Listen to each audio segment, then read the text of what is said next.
Doctor Zakir, আপনি কি নবী মোহাম্মদ সাল্লাল্লাহু আলাইহি সাল্লামের এমন কোনো গুরুত্বপূর্ণ সুন্নাহর কথা বলতে পারবেন যেগুলো মানুষ রোজা ভেঙে যাওয়ার আশঙ্কায় পালন করে না? হ্যাঁ, এরকম কিছু সুন্নত আছে আমাদের নবীর, যেগুলো মুসলিমরা বাদ দেয়। এটা মনে করে যে রোজা ভেঙে যাবে বা মাকরু। আর রোজার সময় আমরা আমাদের নবীর সবচেয়ে গুরুত্বপূর্ণ যে সুন্নতটা বাদ দিই, সেটা মেসওয়াক ব্যবহার করা, দাঁত পরিষ্কার করার জন্য। অনেক মুসলিম মনে করে যে এটা ব্যবহার করাটা হলো মাকরু। এর কারণটা হচ্ছে নবী মোহাম্মদ সাল্লাল্লাহু আলাইহি সাল্লামের একটা হাদিস। এই হাদিসটার উল্লেখ আছে সহিহ বুখারীতে, খণ্ড নম্বর 3, বুক অব ফাস্টিং, 1904 নম্বর হাদিসে আছে। আমাদের নবী মুহাম্মদ সাল্লাল্লাহু আলাইহি ওয়াসাল্লাম বলেছেন, আল্লাহর নামে শপথ করে আমি বলছি, তার হাতেই রয়েছে মুহাম্মদ সাল্লাল্লাহু আলাইহি ওয়াসাল্লামের রূহ, যে রোজদার মানুষের মুখের গন্ধ আল্লাহ তাআলার কাছে কস্তুরীর গন্ধের চেয়েও বেশি মিষ্টি। এই হাদিসের উপর ভিত্তি করে অনেক মুসলিম ভাবেন যদি মেসওয়াক করেন তাহলে রোজদারের মুখের গন্ধটা, বাজে গন্ধটা আর থাকবে না, তখন এতে আল্লাহ সন্তুষ্ট হবেন না। এটা মনে করে মেসওয়াক করেন না। এই মুসলিমরা এটা বুঝতে পারে না যে আমরা যখন মেসওয়াকটা ব্যবহার করি, এতে মুখের সেই গন্ধটা, দুর্গন্ধটা দূর হয় না, যেটা মানুষ সাধারণত পছন্দ করে না। রোজদারের মুখের গন্ধটা, মেসওয়াক মূলত গাম পরিষ্কার করে, দাঁত পরিষ্কার রাখে, এতে করে দাঁত সুস্থ সবল থাকে, কিন্তু এতে দুর্গন্ধটা দূর হয় না, বিশেষ করে যদি সেই লোক রোজা রেখে থাকে। এছাড়াও এটা নবীর একটা সুন্নত। নবী মুহাম্মদ সাল্লাল্লাহু আলাইহি ওয়াসাল্লাম তিনি বলেছেন, এটা আছে সহিহ বুখারীতে, খণ্ড নম্বর 2, হাদিস নাম্বার 887।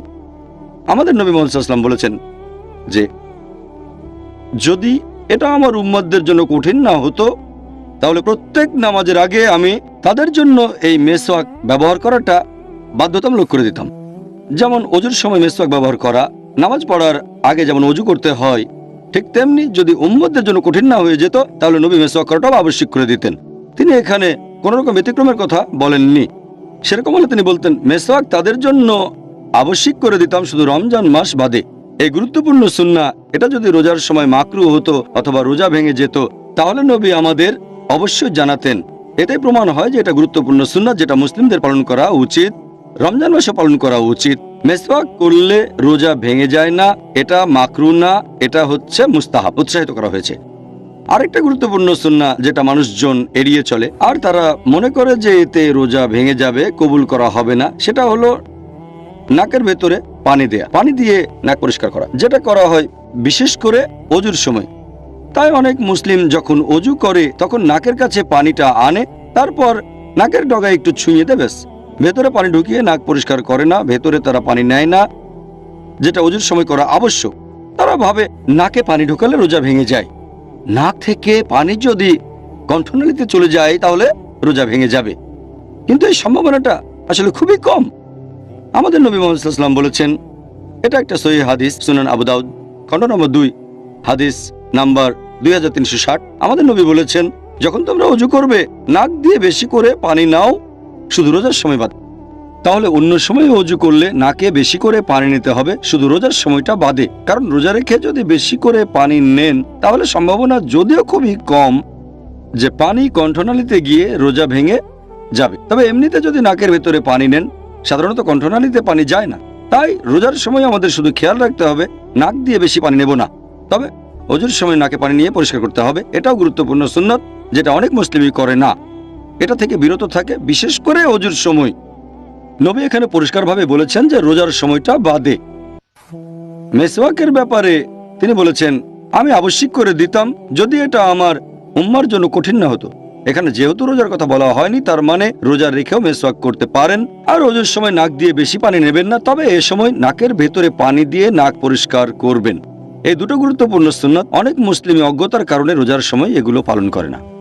ডক্টর জাকির, পরের প্রশ্ন, এটা খুব কমন প্রশ্ন, আর আমি নিজেও এই প্রশ্নের উত্তরটা জানতে চাই যে যদি শয়তানরা সবাই রমজান মাসে শেকলে বাধা থাকে, তাহলে মানুষ কিভাবে এই সময়ও বিভিন্ন পাপ কাজ করে? আমিও একমত যে এটা একটা কমন প্রশ্ন। আমার মনে আছে অনেক বছর আগে যখন স্কুলে পড়তাম, হাদিসটা তখন শুনেছিলাম যে রমজান মাসে শয়তান শেকলে বাঁধা। তখনই আমার মাথায় এই প্রশ্নটা একবারে সঙ্গে সঙ্গে এসেছিল। আর প্রশ্নটা অনেক মুসলিমের মাথাতেই আসবে, অনেক অমুসলিমও ভাববে যে যদি শয়তান শেকলে বাঁধা থাকে তাহলে কিভাবে মানুষ রমজান মাসে গুনার কাজ করে। এটা আমাদের নবী সাল্লাল্লাহু আলাইহি সাল্লামের একটা হাদিস। আমি আগেও বলেছি, সহিহ হাদিস আছে মাসনাদ আহমদে, খণ্ড নম্বর 2, পৃষ্ঠা নম্বর 230, হাদিস নাম্বার 7148। এছাড়াও এই হাদিসটা আছে সুনান আন-নাসাইতে, অধ্যায় নম্বর 5, হাদিস নাম্বার 2106। এখানে আমাদের নবীজি বলেছেন যে তোমরা সবাই শোনো, রহমতের মাস রমজান তোমাদের সামনে এসেছে। আল্লাহ তোমাদের নির্দেশ দিয়েছেন তোমরা এই মাসে রোজা রাখো, আর বেহেশতের দরজা এই মাসে খোলা অবস্থায় থাকবে, দোজখের দরজা বন্ধ থাকবে, শয়তান থাকবে শেকলে বাঁধা। এই মাসের একটা রাত 1000টা মাসের চেয়েও উত্তম। আর যে ব্যক্তি এই মাসের রহমত থেকে বঞ্চিত হয় সে আসলে হতভাগ্য মানুষ। এখন এই হাদিসে পরিষ্কার করে বলা হয়েছে যে রমজান মাসে শয়তান শেকলে বাঁধা থাকবে। প্রশ্নটাও বেশ লজিক্যাল। শয়তান যদি শেকলে বাঁধা, তাহলে মানুষ কেন এমন পাপ কাজ করে থাকে? এখানে একটা কথা বলবো, এটা সবাইকে বুঝতে হবে যে শয়তান যখন শেকলে বাঁধা, তার মানে এই না যে শয়তান শেষ হয়ে গেছে বা মেরে ফেলা হয়েছে। এখনো আছে, তবে শেকলে বাঁধা, মেরে ফেলা হয়নি। তাদের ক্ষমতা এখনো আছে, তবে তীব্রতা অনেক কম। ভালো করে বোঝার জন্য একটা উদাহরণ দিচ্ছি আমি, যে ধরেন একটা সিংহ অথবা বাঘ মুক্ত থাকলে সম্ভাবনা বেশি আপনাকে মেরে ফেলবে, বিপদে পড়তে পারেন। কিন্তু যদি সেই সিংহ অথবা বাঘটাকে শেকলে বাঁধা হয়, আপনি নিরাপদ। ততক্ষণই নিরাপদ থাকবেন যতক্ষণ নিরাপদ দূরত্ব বজায় রাখবেন। বাঘটাকে শেকলে বাঁধার পর আপনি যদি তার খুব কাছে আসেন, তাহলে সম্ভাবনা থাকে যে আপনাকে মেরে ফেলবে। যদি শেকলে বাঁধা বাঘ থেকে নিরাপদ দূরত্ব বজায় রাখেন, নিরাপদে থাকবেন। একইভাবে রমজান মাসে যদি শয়তান থেকে দূরে থাকেন, নিরাপদে থাকবেন আপনি। পবিত্র কোরআনে দেখবেন আল্লাহ বলেছেন সূরা বাকারা অধ্যায় নম্বর 2, আয়াত নম্বর 168, তোমরা খুতুওয়াতুশ শয়তান সম্পর্কে সাবধান হও, শয়তানের পদাঙ্ক অনুসরণ করো না, নিশ্চয়ই সে তোমাদের জন্য এক প্রকাশ্য শত্রু। আল্লাহ তাআলা পবিত্র কোরআনে অনেক জায়গাতে বলেছেন তোমরা শয়তানের পদচিহ্নের ব্যাপারে সাবধান থাকো। আল্লাহ এই কথা বলেননি যে শয়তান থেকে সাবধান হও, কারণ সাধারণ মুসলিম, গড়পড়তা মুসলিম যাদের মোটামুটি ঈমান আছে, যদি সামনে শয়তানকে দেখে তারা সাবধান হয়ে যাবে। যেমন ধরেন কোনো একজন তরুণী মেয়ে, সে আসলো একটা সাধারণ মুসলিম তরুণ ছেলের কাছে যার ঈমান মোটামুটি। যদি মেয়েটা তাকে বলে যে চলো আমরা একসাথে রাত কাটাই, ছেলেটা বলবে একসাথে রাত কাটাবো একটা মেয়ের সাথে, এটা হারাম, এটা তো জেনা। সে তখনই প্রত্যাখ্যান করে দেবে। কিন্তু সেই একই মেয়ে যদি পরে সেই ছেলেটাকে ফোন করে তার সাথে কথা বলে, তখন সেই ছেলেটা ভাববে যে ফোনে একটা মেয়ের সাথে কথা বলবো, কোনো সমস্যা নেই, আমি তো শুধু একটা মেয়ের সাথে কথা বলবো। তারপর মেয়েটা বলল চলো কোনো ফাস্টফুডে গিয়ে আমরা খাই, ম্যাকডোনাল্ডসে বা কেন্টাকি ফ্রাইড চিকেনে, ফাস্টফুড দোকানে। আমি বেশ কিছু সময় ধরে একটা মেয়ের সাথে খাওয়া দাওয়া করবো ম্যাকডোনাল্ডসে, সমস্যা নেই। এভাবে ছেলেটা মেয়েটার সাথে খাওয়া দাওয়া করতে চলে যায় ম্যাকডোনাল্ডসে। তারপর মেয়েটা বলল চলো আমরা কোনো রেস্টুরেন্টে গিয়ে ডিনার সেরে ফেলি। রেস্টুরেন্টে বসে একটা মেয়ের সাথে খাওয়া দাওয়া করবো মাত্র কয়েক ঘন্টার জন্য, কোনো সমস্যা নেই। তারপর মেয়েটা বলল চলো আমরা একসাথে রাত কাটাই। তখন ছেলেটা বলবে একটা মেয়ের সাথে রাত কাটাবো, কোনো সমস্যা নেই। এটাই হলো খুতুওয়াতুশ শয়তান, শয়তানের পায়ের চিহ্ন। এই কথাটা কোরআনে বলা নেই, উদাহরণটা আমার নিজের বানানো। তাহলে আল্লাহ তাআলা আমাদের নির্দেশ দিয়েছেন খুতুওয়াতুশ শয়তানের ব্যাপারে সাবধান থাকো। শয়তানের পায়ের চিহ্ন, যদি শয়তান সরাসরি সামনে আসে, কোন সাধারণ মুসলিমের সামনে যার ঈমান আছে, সে সাবধান হয়ে যাবে, সেখান থেকে পালিয়ে যাবে। কিন্তু খুতুওয়াতুশ শয়তান এটা হচ্ছে খুবই বিপজ্জনক।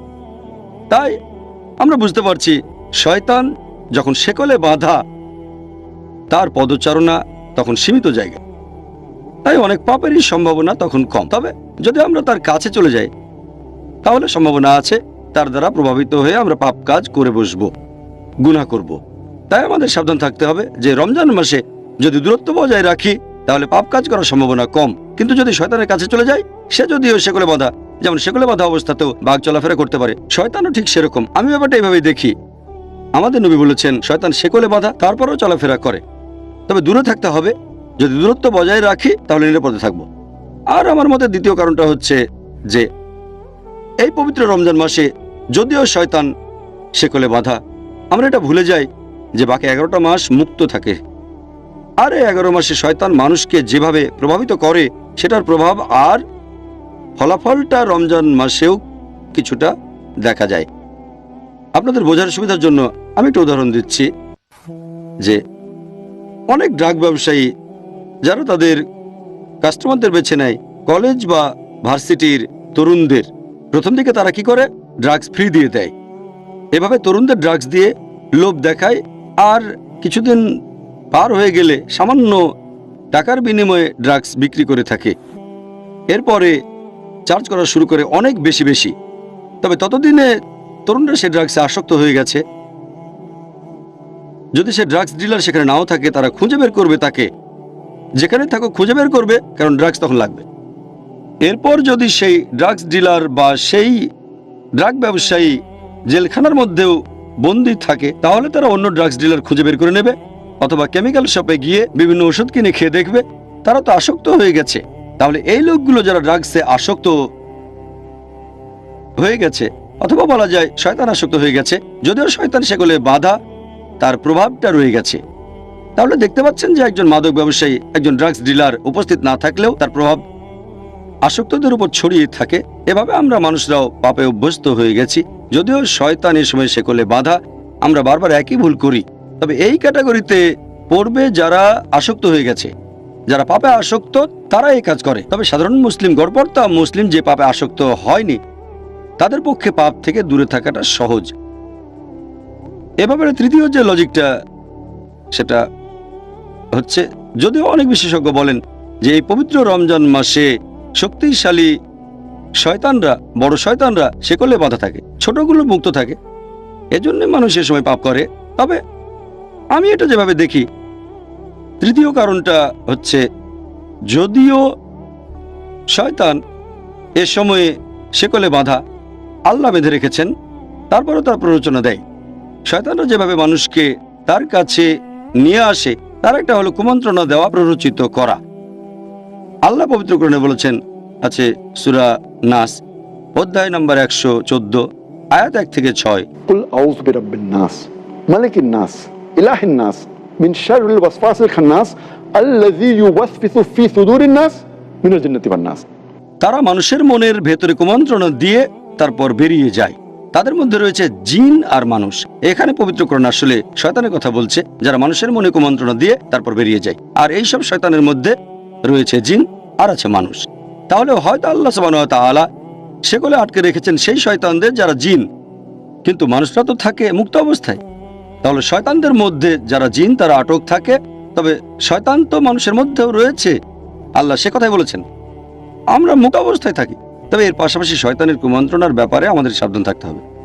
ওয়াসওয়াসা, এই ওয়াসওয়াসা আমাদের বিভিন্ন পাপ কাজ করতে উৎসাহিত করে থাকে। রোজার সময় আমাদের অনেকে পাপ করে, কিন্তু সম্ভাবনাটা কম। আর এছাড়াও এই হাদিসে পরিষ্কার করে বলা হয়েছে যে আল্লাহ তোমাদের নির্দেশ দিয়েছেন তোমরা রোজা রাখবে, আর শুধু রোজা রাখলেই আমার মত অনুযায়ী শয়তানেরা সেকলে বাঁধা থাকবে। আমি সেই শয়তানের কথা বলছি যারা কুমন্ত্রণা দেয়। তাহলে নবী বলেছেন তোমরা রোজা রাখো, আল্লাহ তোমাদের নির্দেশ দিয়েছেন। শয়তান এ সময় সেকলে বাঁধা থাকবে। তাহলে শয়তান যে কুমন্ত্রণা দেবে, আপনি রোজা রাখলে তারা সেটা করতে পারবে না। শয়তানের কাছ থেকে দূরে থাকতে হলে আমরা রোজা রাখবো। যদি নিয়ত করে রোজা রাখেন আল্লাহর কাছ থেকে পুরস্কারের আশায়, তাহলে এই শয়তান প্ররোচিত করতে পারবে না। আর এটা লজিক দিয়েও প্রমাণ করা যায়। যদি চেক করে দেখেন যে এই সময়ে মুসলিম দেশগুলোতে অপরাধের হার কেমন, দেখবেন রমজানে কম। তবে অমুসলিম দেশগুলোতে অপরাধের হারটা একই রকম থাকে। এর কারণ হলো, যেহেতু তারা রোজা রাখে না অমুসলিমরা, তাই শয়তান তাদের প্রভাবিত করতে পারে। যেহেতু মুসলিমরা রোজা রাখে, অবশ্য সবাই না, তবে বেশিরভাগই রোজা রাখে, অথবা বলা যায় অনেকেই রাখে। আর এই কারণেই রমজান মাসে মুসলিম দেশগুলোতে অপরাধের হার কম থাকে অন্যান্য অমুসলিম দেশগুলোর তুলনায়। আর অমুসলিম দেশগুলোতে অপরাধের হার আগের মতোই থাকে। এতে প্রমাণ হয় যে এমন না হলে অমুসলিমরা অনেক কম পাপ করতো। তাহলে শর্তটা হচ্ছে আমরা সবাই রোজা রাখবো সঠিকভাবে আল্লাহ সুবহানাহু ওয়া তাআলার খাতিরে।